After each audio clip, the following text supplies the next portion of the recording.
Alrighty, guys, and welcome back to the Basketball Fix podcast. And we are continuing on with our NBL free agency fix episodes. It's been a couple of weeks since we've jumped on one of these as well. And the NBL free agency period is absolutely booming, for a lack of a better word. And I thought, well, why not get one of the better newsbreakers in the NBL media landscape? He's got plenty of contacts. He's got plenty of information to sort of feed the whole NBL community. I'm speaking of the man, NBL Pleb, mate. Welcome back to the Basketball Fix. Thank you. What an intro. I love it. Yeah, thank you for having me. It's good to be back. This is my second episode, I think. I think last time we spoke, it was some stuff around Kendrick Davis and all that, and then we were kind of concerned about how quiet things would be, and now we're back with just how insane things have just gone. So very excited to talk about what's just transpired over the last fortnight. So yeah, let's get to it. Oh, definitely, mate. It's been a fortnight and a half. We've just a number of different things. Obviously, the Adelaide 36ers have dominated the media landscape, but we'll head into this first little segment. And it was one that obviously shocked myself. I know it shocked you. It shocked the whole entire NBL community. And I guess I don't necessarily want to talk too much, obviously, on the decision to go to Adelaide, because on the Basketball Fix, we have spoken about that a few times already. But what I want to get into now is the thing that I've been trying to get into over the last couple of episodes is finding someone who's followed the situation from start to finish, has listened to both Bryce's podcast and obviously Mark Arena's podcast as well with the NBL Now segment, and get their thoughts on what you think about this whole situation. And we're not here trying to critique or criticize Mark Arena or the Perth Wildcats necessarily. It's just more having an open discussion about it. And obviously a Perth Wildcat supporter myself, I was quite disappointed with the whole situation and the guidelines and everything like that it seemed to come out. And essentially it just kind of felt like the club in a way thought they were a little bit bigger than what Bryce Cotton was as well, which I think is a bit of a dumb move going forward. But Pleb, what were some of your thoughts on both of these podcasts, the decision for BC and everything else involving this situation? Yeah, I found the podcast Bryce did revealing everything quite actually informative in terms of his backstory and stuff. I didn't know a lot of the stuff like that when he was playing over in what you saying, Israel or something, and all that stuff. And just the backstory of his life and everything was really interesting for me. And then when he got into the whole Perth Wildcats aspect and that, like everyone was watching it for a reason, just to try and get some form of drama out of it. And so I did like, although I don't personally believe it, I did like how he didn't go into anything with John Riley. Like I do think there was still something there.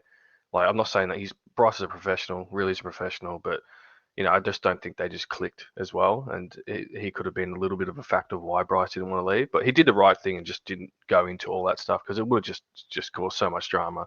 But as the big reveal, obviously, I did not see that coming. Like how Perth just kind of were a bit impatient and didn't allow the flexibility for Bryce, even just a week or two, because clearly Bryce is. It's even if it's someone on, even if they're concerned, like, well, look, he's not going to sign. Like we just have this inkling he's definitely not going to sign. You just don't take that gamble. You just say it's Bryce Cotton.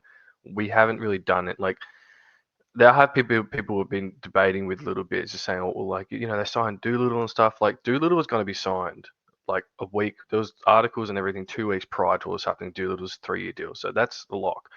Everyone they've signed since the Bryce Cotton leaving is not really. They all probably would have signed all them anyway if they re-signed Bryce. So that's the thing that boggles my mind, is just why couldn't they just wait an extra week or two? I'm not sure if it's like Mark Arena is kind of getting into this new season where a lot of signings have to happen opposed to last year, and he's kind of, I don't know, I feel might be out of his element a bit, and this is a learning curve for him, because at the end of the day, he's just a fan who's got a lot of money and bought a team.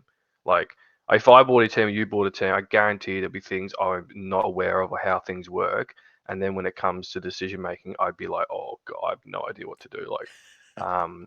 So I think they dropped the ball, but you can't do much now. You just got to move on and just take it on the chin. It's like whatever, move on, get a big signing. Although they're all kind of running out at the moment, but yeah. That's my thought on the whole Perth thing. Yeah, I think it's interesting. Like the point of John Riley, and I guess the conversation not being really brought up, and even when it was a really positive conversation around John Riley, and that kind of surprised me because like you said, all reports have been for not only this season, but the past season as well, have been around the fact that John and Bryce's relationship has been strictly professional. And that is the extent of the whole relationship. And for him to come out and do that, I think it was more of a, for lack of a better word, fuck you to the Perth Wildcats organization as a Yeah. whole and not to John Rillie. And I think that is where I read into it the most is if he is publicly having and backing John Rillie, I think he is, as a result, publicly unbacking or not backing both Mark Arena and Danny Mills. And that's the way Yeah. I saw that. And people may look at that in a completely different ballgame, but I think that it did come down to when the decision making was 100% made, it was Mark Arena and Danny Mills, not John Rillie. So that was the biggest thing, I think, for Yeah. me in terms of that whole conversation with Devontrick Walker. And the Easy Day Show is the podcast to go and check out. If for some reason you're listening to the Basketball Fix podcast right now and haven't seen it just yet, go and check it out right now because it is a great insight into not only his career to date, but obviously the decision making around the last couple of seasons in the Perth Wildcats colours as well. But there's just so much to talk about with this situation because, again, you speak about it. They had a lot of these signings, if not in the works or pretty much done. And you kind of expected the way that Mark Arena was talking, the way that Bryce Cotton was talking about this March sort of deadline that, well, they're going to have an import ready to go. Now, I don't know if in their head that guy was Matthew Dellavedova, who obviously eventually signed with the Sydney Kings, and maybe that was the reason as to why they were pushed into potentially letting Bryce go a little bit earlier. But at the same time, though, Matthew Dellavedova was playing in that grand final series. So that kind of rules out that sort of timeline as well. So there's just so much going on. And the fact that they haven't actually announced the Bryce Cotton replacement, which is never going to be a replacement anyways, it's always going to be probably half the player Bryce was. Yeah. It's just going to be such a tough little, I guess, spiral for the Perth Wildcats to come out of in NBL 26. But if you're a Red Army member, mate, is it championship or bust in terms of a Perth Wildcats supporter base? And a second part of it as well is if there was a second team in Perth, how much of the Red Army do you think would disperse to the second team? Yeah, that's a good question. So I don't. If I was a fan, I wouldn't expect a championship. I would just be happy with a team that is willing to contend and not a top four team. I'd be happy with that. Anything outside of that is pretty like that's a massive drop of the ball. Considering what player you had the accessibility to re-sign. So I think they need to. I think they're going to be signing some new pieces, imports. Well, they're going to get one more and then a marquee if they want. But like, I don't think they're going to be well known. They're going to be new imports that come in, and it could be a Kendrick Davis type. Who knows? But I don't think people should get comfortable with the fact that like, oh, I don't think Yanni Wetzel's going to happen. Like, just players like that, and like now recently, we've got all these players who've just been signing overseas now. Like Alan Williams just re-signed; he's gone to Japan now. So they need to bring in someone that's going to make him a competitor. And like I'm looking at their roster now, people just don't. It's good a roster. People like you've got Doolittle back, who hasn't done his Achilles, FYI. But and then you've got we got Windler, Pepper, Detch, Mayan, Aquera, Wagstaff. I do have some like info that Dante Nuss, Russell Nance, if he doesn't reach, because apparently he might actually. I'm pretty sure he's signed for the season, but I think he might be going down the college route. Mm. But that's what he's exploring. So, and that's what I've just heard. And then so it's pretty good. And you got Jerovic and Hufner, like for the DPs. So, but they just need to sign some little core pieces, and they've got a pretty good team. And now, if another team came into Perth, absolutely, because I would switch just because it's fresh and exciting, and I like supporting teams that start from the bottom and go up. And now, because Perth Wildcats have they're one of the best NBL franchise team in history, that the bar's set so high, it's not as fun. It's like you said, championship or bust, and like everyone, the expectation's always there. Where if another team came up in Perth, I'd be like, I want to be part of this ride. I don't care if you suck for the next 5 years. I want to be there.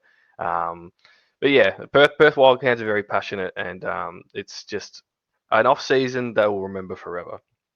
Yeah, this is a definite off season we will remember for sure. And I think now that I've spoken about it enough, I'm gonna leave it in the past now. I think it's one of those decisions that I'm never going to agree with. I'm never going to be able to wrap my head around. And I think the best thing for me now is just to shut my mouth before I end up getting cancelled, I think, by the whole Perth Wildcats organisation. But we'll jump into some news that sort of started circulating last night, Pleb. And I posted something quite late last night, I think midnight Melbourne time and 10 o'clock over here in WA. And it got some people going. And obviously it all stemmed from a Chris Anstey tweet. Paddy Mills with a snake emoji with the two eyes looking to the left and, a little comment underneath it as well. So I guess the rumours are starting to speculate, and there's been a lot of them going on. But a bit of a background into Paddy Mills' life right now. Obviously, he's expecting his first child in the coming months. His partner is from California. Currently, he's been playing with the Los Angeles Clippers, a Californian team. Everything sort of in my head seems to be that he won't be returning to the NBL. Even conversations around the league from certain people are very unsure that this season's the season he returns to the NBL. But then this little tweet last night comes up about Paddy Mills potentially. Is he player? Is he owner? What is the situation? What are your thoughts on this whole situation? And where would you like to see Paddy Mills play if it is not the Cairns Taipans? I would like to see him back in the NBL. With what team? I have no preference. It would be fun. I think he looked good in the Perth Wildcats jersey, but that rumor can just be put to bed, unfortunately. Yeah. For the whole Cairns thing, it's very interesting, and the fact that Chris Anstey is tweeting that stuff, he's obviously hearing, opinions through WhatsApp messages and stuff like that. I assure he's got amazing connections. And so the latest thing is he's just him and a couple of others. The weird thing for me is all week we've been hearing Cairns having a new ownership group. You know what I mean? And then someone's going to take over. And then this stuff comes out, Paddy Mills, and then you kind of be like, well, there is a possibility Paddy Mills and several others are going to all chip in, put in 15% each, and then own the team, and Paddy Mills will be an owner player for a season. That's how I see it. He'll play for a season or two, or up until the Olympics, and then retire and be part of the ownership of Cairns Taipans, which would be absolutely insane. And I know doesn't he own like a pickleball team in Brisbane or something? Yeah, he's got some stuff on Brisbane. So yeah, he's out there sort of on the East Coast and that. So it's not out of the realms of possibility. Like if he's 36 now, isn't he? 35, 36. So Yeah. So like I don't have any more information on it. I just think it's just an absolute crazy. It would just tip off what has been a crazy off season for him, not only to return, but to invest millions into a team that is so desperate for any cash inflow. It would just be wild. Yeah, it would be wild. And, we were sort of speaking yesterday, or it might have been this morning as well. And you were like, I remember one message you said, it was just, this would be the greatest NBL off season of all time if Paddy Mills decides to come back to the NBL. And, you've already got the likes of BC, you've got Kendrick Davis returning to league, which was a signing that most people didn't think was going to happen, but are so excited that it did happen. You got Matthew Dellavedova, Trez back in the league. You get Paddy Mills, we're not going to get into an Australian basketball greatest of all time, but I think he's on the Mount Rushmore. He's a top 3, if not top 2, if not even the best Australian basketball player at the international level of all time. So you've got the capabilities to potentially bring him back to play in the league. And if not, you get the potentiality of him coming back and owning an NBL team and being able to actually give some money back to the Cairns Taipans organisation, which has been starved of money for such a long period of time. They've been a team who's constantly underspent, even to the salary cap, where we've seen teams blow the salary cap out of the water and are paying a high, really, really high luxury tax. So this would be the best case scenario either way, I think personally, whether it's ownership, whether it's playing. I think it just makes the Cairns Taipans really, really important. And the second best sort of NBL marketplace show or free agency show in the NBL landscape, the NBL marketplace, they spoke about obviously, the way that they talk about the Cairns Taipans being aggressive this offseason where it hasn't been a thing over the last couple of years. And, they've been a patient team. And I know a lot of people around the league are getting quite antsy about them signing their new head coach and what that looks like as well. So this could be a major step in the right direction for Paddy Mills and for the NBL and for the Cairns Taipans as well going forward. But initial thoughts, mate, if I was to ask you this question right now, whether it's him playing for the Cairns Taipans or owning the Cairns Taipans, what way are you leaning right now? Owning. Yeah. Yeah, I Yeah, think. I think with the like you mentioned earlier, with the arrival of his child and stuff, I think it would probably be more beneficial to his that life of how busy he's going to be. Is this his first child? Yeah, it's his first child. Yeah, Okay, so I think yeah, I think he would. It would be an ownership thing because you can obviously own a team and not be in Australia. yeah. So I think he might stay overseas in America, like you said, his wife's from California and stuff, raise his child and stuff, and have stakes in Cairns Taipans, and that will Yeah. be the connection that Paddy Mills has for this season in the NBL.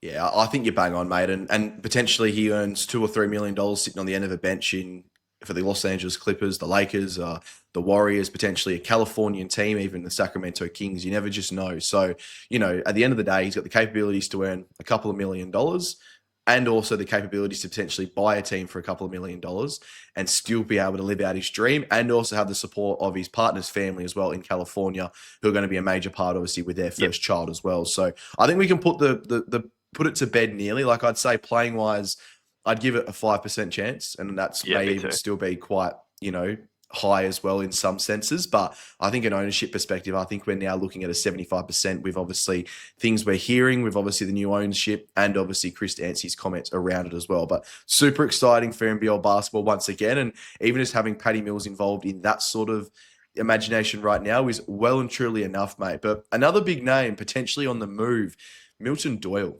Now, I've been hearing this for a while, and I'm sure you have as well.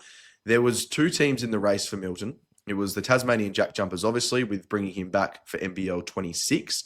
But Melbourne United was a team that came up, I think it might have even been February. There were some rumblings around the league that could be on the table, and there was some sort of interest as well. So Milton Doyle to Melbourne United, mate, is that going to happen? Or do you see him returning to the Tasmania Jack Jumpers for NBL 26? So my opinion on this is just like a coin flipping in the air. So I don't know where it's going to land. So and everyone knows, like even in the media and in the NBL media and stuff, they're saying like, oh, Milton Doyle could be going to Tasmania or another team, but we can't reveal that to everyone. Knows it's United. It's Yeah, the Tassie or United. Um, Dean Vickerman did a little video the other day, just explaining the current roster and everything and where they want to go. And so obviously they want three imports, which is they're going down that route. And he kind of just hinted at the fact that like one, I don't think Ian Clark's not going to return based on what the vibe I got off that video. And he kind of mentioning he wants a bigger, more two-way, not so much two-way, but just a scoring guard, a wing player. That just kind of screamed, yeah, they're going after Doyle. That's just the vibe I got. It would be just hilarious if you sign with United. The fact that he's just torn them up in recent history. Um, and yeah, some people were mentioning, oh, look, Doyle's got his kids in Tasmania, and like they go to school there and stuff. I'm like, people change schools all the time. Like if yeah, United give him a good contract, he's going to move to Melbourne. Um, so I'm currently leaning towards him going to United. I'm like 55% towards United.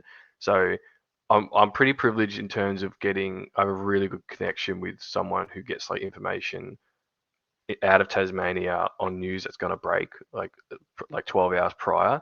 Um, so we will know if I get the email from him saying, look, Doyle is planning to re-sign with Tasmania, we got our answer. But if it says they're not re-signing him, you got your answer. He's going to United.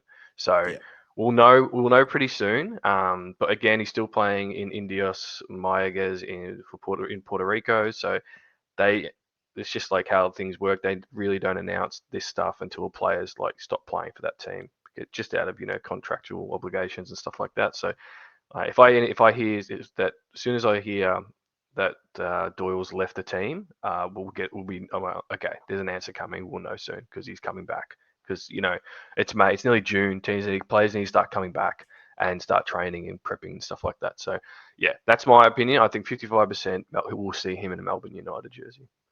It's massive, mate. And we'll shout the socials out now quickly as well at NBL Pleb, X and Instagram, the two places where we can get all your information as well. And that'll be a massive one as well, making sure you keep on those channels. And once again, we'll shout them at the end of the show and have them in the descriptions as well. But yeah, I think it's going to come down to a couple of things. I can't really see the Tasmania Jack Jumpers offering him a multi-year deal. I just don't think that they're all in on Milton Doyle, because if they were, I feel like this would have been done quite a while ago. If Milton wanted some sort of stability, whether it's a 2 or 3 year contract, I think if Tasmania offered that, I think he would have already re-signed. So that may be where potentially there's some sort of concern around it. And that's where Melbourne United have shown in the past that they're not afraid to go out and get these older imports and lock them in for a couple of years as well. So it could really come down to, do I want to go back to Tasmania for a year, potentially have another good year, and then maybe sign a long-term deal?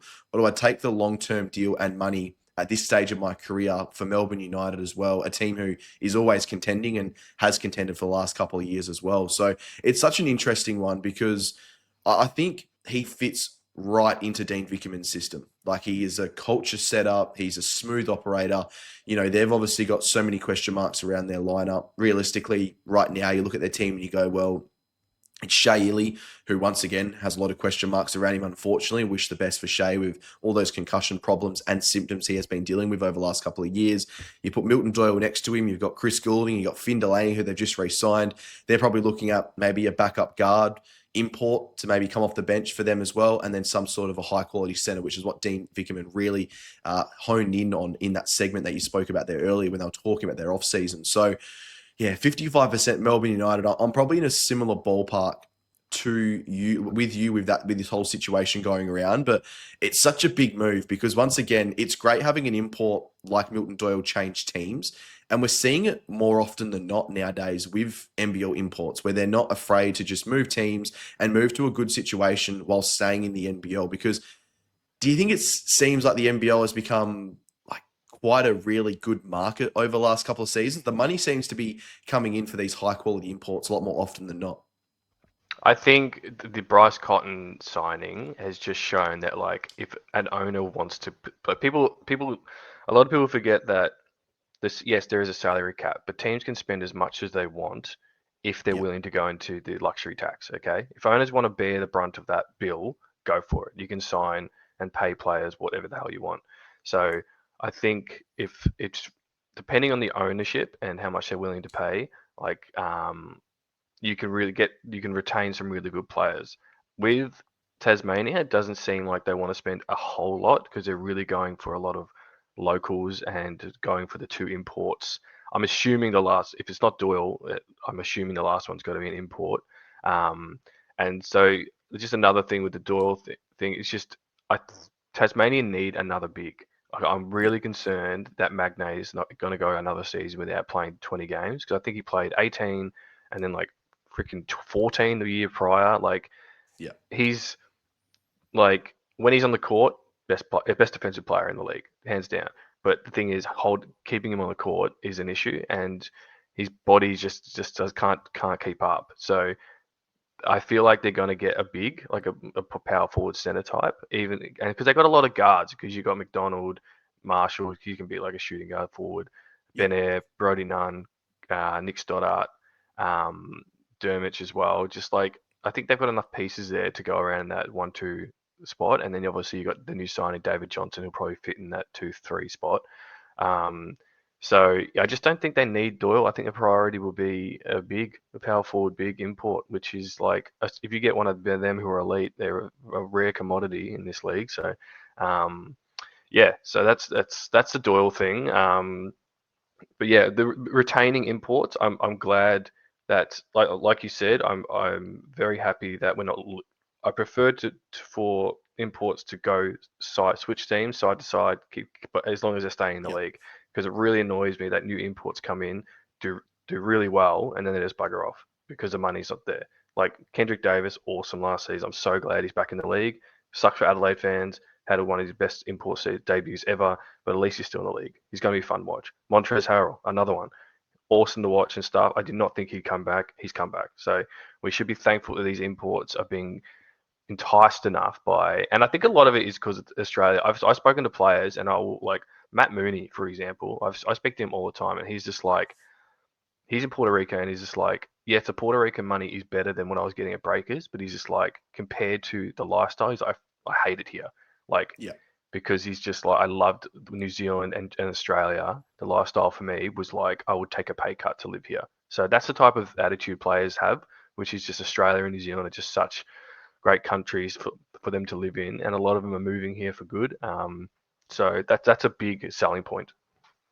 Yeah, it is a big selling point. That's actually awesome sort of feedback as well to hear from an NBL import as well, who, you sort of see these guys come over, and a lot of these guys' expectation is to make it over to the NBA. And we've seen so many NBL players, both local and import guys, either go back to the NBA at a full-time level, some sort of a 10-day contract, two-way contract, everything like that as well. It's becoming a league where, I know there's all these behind the scenes controversies with obviously the Larry Kesselman and all that sort of stuff going on, but the league as a whole is continuing to grow stronger and stronger as well. So let's get into these import sort of discussions as well. And you're very well connected. And again, I'm not going to try to get you to make a story.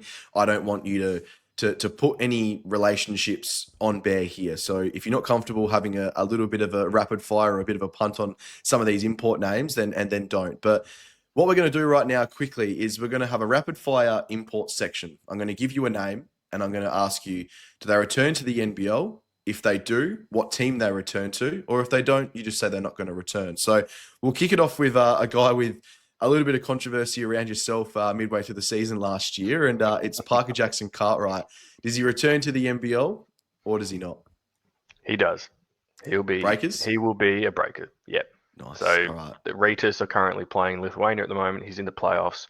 Once that season's done, which will be if they make it all the way to the finals, which they probably will because they're the second best team in that league. If they win it all and stuff, he will probably come to Breakers as a Lithuanian champion. Wow. But you got to wait till the end of the season. Yeah. No, that's a massive one. I'm loving that, and I think that'd be a great signing for the Breakers to bring him back. And they've got a pretty good young little local team there as well. Now, another guy, he has just been released from his contract. There's still a little bit of controversy around it. We spoke about this months ago as well. James Bateman, does he return to the NBL or does he not? No, I think Hipios Leader in Spain. That's a team he's just been playing with. I've mentioned, and they have mentioned several articles that they are really going in for him. They want to give him a multi-year contract. If you look at his socials and stuff, they love him. The fans love him, and he loves being there. Had a really good role season with them, and I think they're going to give him like 2 to 3 years. And the fact that Brisbane haven't really, mentioned him or anything like that, and just any talks about re-signing him and stuff, and yeah, it's just not the vibe I'm getting. But yeah, I think he won't return. Yeah, it's a weird one. It's been a really weird one since it all came out. Like the organization wasn't even talking about him at members functions. They'd signed him for 2 years and everything like that. And a lot of fans messaged me that had been to some of those member nights and they were like, Bateman's not even getting talked about. And then obviously it all came out. So yeah, I can't see him returning, which is, I think, a shame for the league. I think he would be a guy who would come back in NBL 26 even better. And he's a guy who dropped 51 points not too long ago as well, when everyone seems to be forgetting that. So very interesting, but very disappointing for the league. Now, Trey Kell, former Southeast Melbourne Phoenix, former Adelaide 36er, and former NBL champion. Does he return to the NBL next season or not? I'm basing this off absolutely nothing because he has been an absolute enigma in this off-season. He's so quiet. I personally think he's not going to return. Ooh, massive. That's just my opinion. Again, don't start spreading rumors based on that. It's just my humble opinion. I just don't think. But again, he did sign late, I think, last season. So yeah, I just think like that. If he comes back, he'll be with Illawarra. But right now, I don't think he returns. Yeah, let me just preface this as well. These are all our opinions on these, where these aren't necessarily ones that we've heard things about, and some of these guys like that. So yeah, I've heard nothing on Trey Kell as well. Obviously, there's been rumblings of some other teams in the NBL, which again, I don't see it being a possibility. You've just won a championship with the Illawarra Hawks. I can't see him going anywhere. But I see him returning to the Illawarra Hawks next season. I just think, once again, everything that I've sort of heard from around the grapevine seems to be that he will be back for NBL 26. And that's Justin good. Tatum and everything like that. They've got a really strong relationship. So I hope he is back because he is an absolute genuine superstar. And we might see him back in Hawks colours next season. Matt Hurt, couple of rumblings around the organisations of South East Melbourne Phoenix, the Illawarra Hawks, even the Adelaide 36ers. Pete Hawley put him. I know he didn't say his name as a target for the Adelaide 36ers, but he's a guy on their whiteboard, whatever that means. I think it means the exact same thing. But Matt Hurt, does he return to the NBL next season or not? Yeah, yes, I think he Yep. will. I think he is leaning towards an Illawarra signing. That's Yep. the latest I've heard, but I have heard that um, he, Adelaide made him an offer, but he rejected Ooh, it. Not sure why. But yeah, so that's probably why Hooley was saying his name was on the whiteboard and stuff, because I suspect they sent out a feeler to him and said, thoughts, here's a pack, here's a salary package, here's what we want, and he's rejected it. So he's another quiet guy who's just enjoying his off season and back home with his family and stuff. I think I know his brother just had he got married last week, so he's probably out celebrating and stuff like that. And yeah, but I think he will make a decision very soon. I'm leaning towards like a 50% chance Illawarra sign him. nice. That's a good little insight into that one as well. I love Matt Hurd, and I would love to see him on the Illawarra Hawks for next season. I think he's an Yeah. Illawarra guy. You talk about the quietness, you talk about the humbleness. That's what the Illawarra Hawks are. They're a tight knit community, and guys like Matt Hurt going down there would not only be beneficial for the team, with obviously Sam Froling potentially being out for, if not 3/4 of the season, the whole entire season. So I think that'll be a massive signing for them in their chances of repeating. Now, the next three, we've got three more here, and these guys are probably not needle movers as per se, maybe like the first four guys have been, but they're really set in their ways and they know how they play their basketball as well. Tanner Groves, he was a guy early on in the offseason who I think most people thought he was going to re-sign for the Cairns Taipans coming into NBL 26. Haven't heard anything out of the Cairns Taipans organisation about him. But does Tanner Groves return to the NBL for next season? So yeah, I spoke to Tanner Groves last night on Twitter, and clearly a very nice bloke. And I just asked him a simple question: is did you have good enough time in Australia to see yourself back? And he's just said yes. And then I didn't want to. I think what a lot of people do, which it has been a great learning curve for me, is to not prod these players with these questions. Like, you need to build a relationship with them. So I didn't want to be like, yeah, mate, so you're signing with Kansas, what's going on? Like, just tell me and stuff like that. So I didn't want to be too invasive. So, but he has said he would return to Australia to play because he enjoyed his time there. But it wouldn't surprise me if he goes back to Japan because the money Yeah. is way too good. Yeah, that's the tough thing at the moment, isn't it? It's the money elsewhere is obviously the big draw card, but like you mentioned earlier with Matt Mooney, it obviously is the lifestyle over here. But that'd be a Yeah, massive signing. I would love to see him back in Cairns. I just think he's the perfect player for Cairns, and everything that sort of seems to be coming out of the Cairns Taipans camp from last season is he's a humble guy, he's a great guy, and he was a really solid player when he got a good run at it last season after coming back from injury as well. So he's actually a guy who I think Melbourne United should be going after. They speak yeah. about He that sort of. screams a United player. Yeah, inside player who can pass the ball, who can shoot on the outside. Dean Vickerman got torched by him last season as well, I do believe, in that game they played against him. So he's a guy, maybe, again, it's an opinion. I think that maybe the Melbourne United might be going after as well, just behind the scenes. Now, a guy that Melbourne United most likely won't be bringing back, you mentioned it earlier, Ian Clark. Does he return to the league in some sort of a capacity? Maybe a Cairns Taipans? Could it be a New Zealand Breakers, potentially to replace Matt Mooney if he doesn't return? What are you sort of thinking about Ian Clark for NBL 26? Yeah, so I don't think he returns to United, obviously, but I think he'll find a place. He's 34 now, so I think he'll find a home somewhere. Like, he's been in the league since 2022 or something. Like, he Yeah. clearly likes coming back. So, and like, he played for he didn't play for Sydney and Adelaide or something Yep. previously. Yep. So, he clearly likes it enough to switch around to teams and stuff like that. So yeah, I could see him if he gets, and look, he could be a freaking 20 points per game player if he went to like a Cairns Taipans and they just said, here's the ball, have fun. Yeah. So yeah, I can definitely see him returning, just not with United. Yeah, I'd love to see him in Adelaide, to be fair, mate. I've got my questions about Dejan Vasiljevic in a big capacity, and especially with the way Me that too. this roster's been constructed. I'm not sure that he's the right fit next to a Bryce Cotton, as much as it's going to be exciting because they can both score. And I think Bryce is going to get ample opportunities because Dejan has to be guarded so heavily. But I think Ian Clark would nearly be perfect. You look to bring potentially Dejan Vasiljevic as your six man or Ian Clark as your six man. You can interchange them when one's hot, when one's not. You sort of make it the right call at the right time.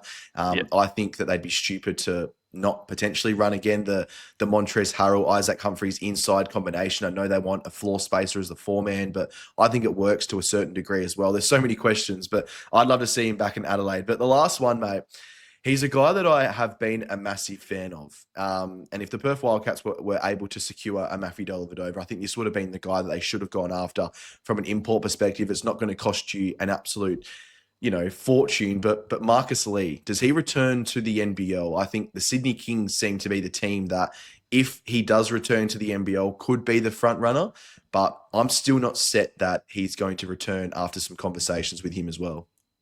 Yeah, I haven't had any conversations or anything with Marcus Lee. All I know is he's finished up in Poland, Yep. the Polish league, and that's all I've got so far. Is just like, I don't know where he's going. I think he'd suit Perth. I think it'd be a good signing, but again, he's another guy who's seen Australia and Tasmania area as home. He clearly likes coming back. So if the offer's on the table, he'll definitely take it. Like, I can't see why he wouldn't. I don't think he'd get a lot of offers, like, respectfully, overseas.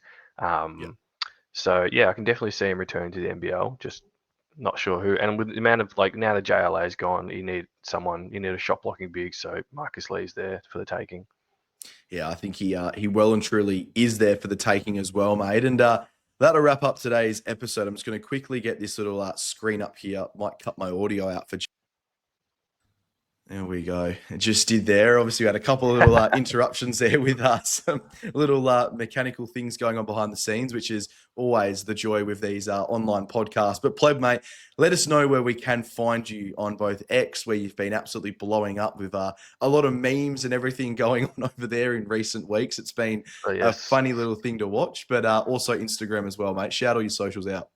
Yeah, so you can find me on my Twitter, which is just at NBL Pleb. I just post daily stuff. If it's not rumors and stuff, it's just player updates of how they're going overseas and that. And then my Instagram, which is really just a lot of stories I post. Again, player updates and stuff, and then a lot of NBL One content as well, just to keep people in the loop in that. So give me a follow, and then yeah. No, definitely. I think definitely go and give Pleb a follow. He does an amazing amount of work on both X and Instagram. Obviously, like you mentioned, the NBL One on Instagram and all of the amazing keeping up to date sort of stuff on your X as well, which has just been incredible to see some of these imports and the way they're playing their basketball at a high level overseas as well, mate. But Pleb, mate, I know you've got an absolutely busy day ahead of you, and I appreciate, obviously, your time as well, mate. And I look forward to hopefully having you back on the show very, very soon and talking some more NBL basketball. Yeah, thanks for having me. Next time we'll talk about how Milton Doyle will go in a United jersey. Sounds great, mate. We'll catch up very soon. Thanks, mate. All right, thanks, guys. Bye.